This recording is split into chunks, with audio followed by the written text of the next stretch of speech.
Life has changed here at the Bright Star Farm in West Texas. A few months ago, I purchased solar panels for the house. Each month they generate hundreds of kilowatts of non-polluting power. My gasoline lawnmower was retired for an electric one, and my electric trimmer tackles those weeds just fine. So why have I made these changes? Because our planet Earth is in a red zone of unprecedented climate change that will affect every creature for centuries to come. Hi friends, I'm Larry Payne, your host of Fast Tracks for Well-Being. And today it's climate that's on our mind, isn't it? Everywhere we turn, we see this unfolding before our eyes. And today I'd like to bring some insights from progressive Christian theology, psychology, history, and science to see if we can find some way forward in this crisis. I'd like to see if we could find a climate comfort zone. Well, the climate crisis isn't in the future. It is our reality today across the globe. July 2023 was the hottest month ever recorded. Sea temperatures are at the highest seasonal mark ever recorded. The past decade that we've lived was the warmest in 125,000 years.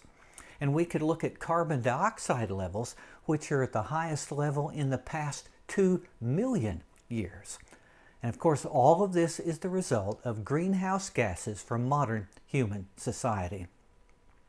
The global effects are already enormous, really.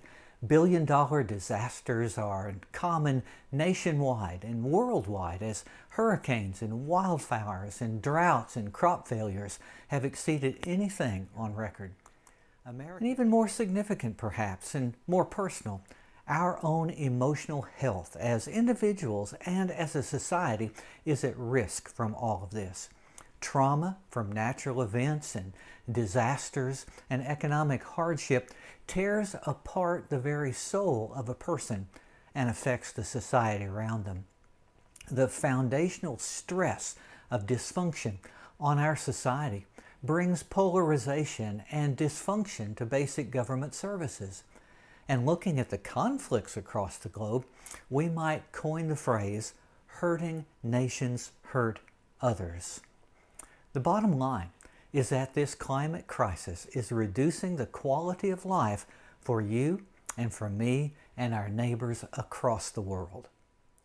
Progressive Christian theology reclaims the biblical teaching that the earth and all creatures are connected. Psalm 24 says, "The earth is the Lord's," while the Genesis story grants humankind a stewardship role, like a gardener.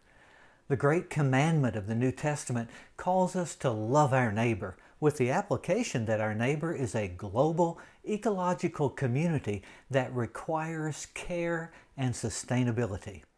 We have a responsibility not only for ourselves, but stretching far into the future. Ethicist David Gushee writes, "The texts say that God has graciously entrusted creation to our care. It also says that we are responsible to offer creation back to God through our careful service."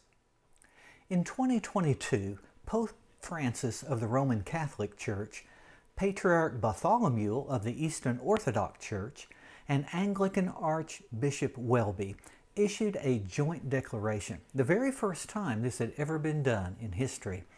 They wrote, "These crises present us with a choice. We are in a unique position either to address them with short-sightedness and profiteering or seize the opportunity for conversion and transformation.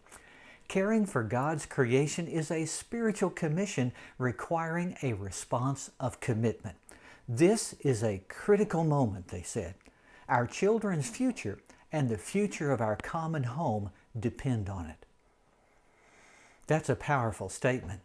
And it brings us to think, what can we do in our little part of the world? Well, the reports are clear that what has happened will take decades to reverse. But humanity can slow the rate of change by reducing the pollutants that are released by our industries, by our fuels, and our agriculture. We can support national policies implementing the Paris Climate Agreement. We can pressure corporations to be more positive and active with net zero emissions.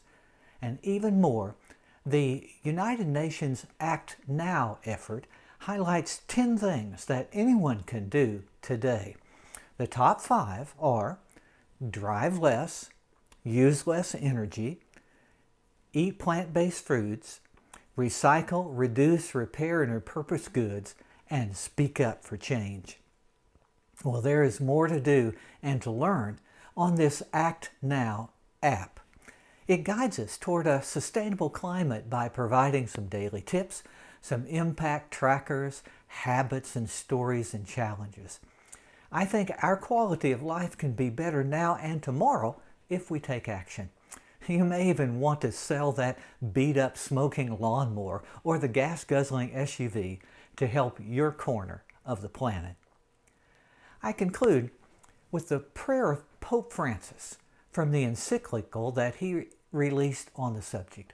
He prayed, "God of love, show us our place in this world as channels of your love, for all the creatures of the earth, for not one of them is forgotten in your sight.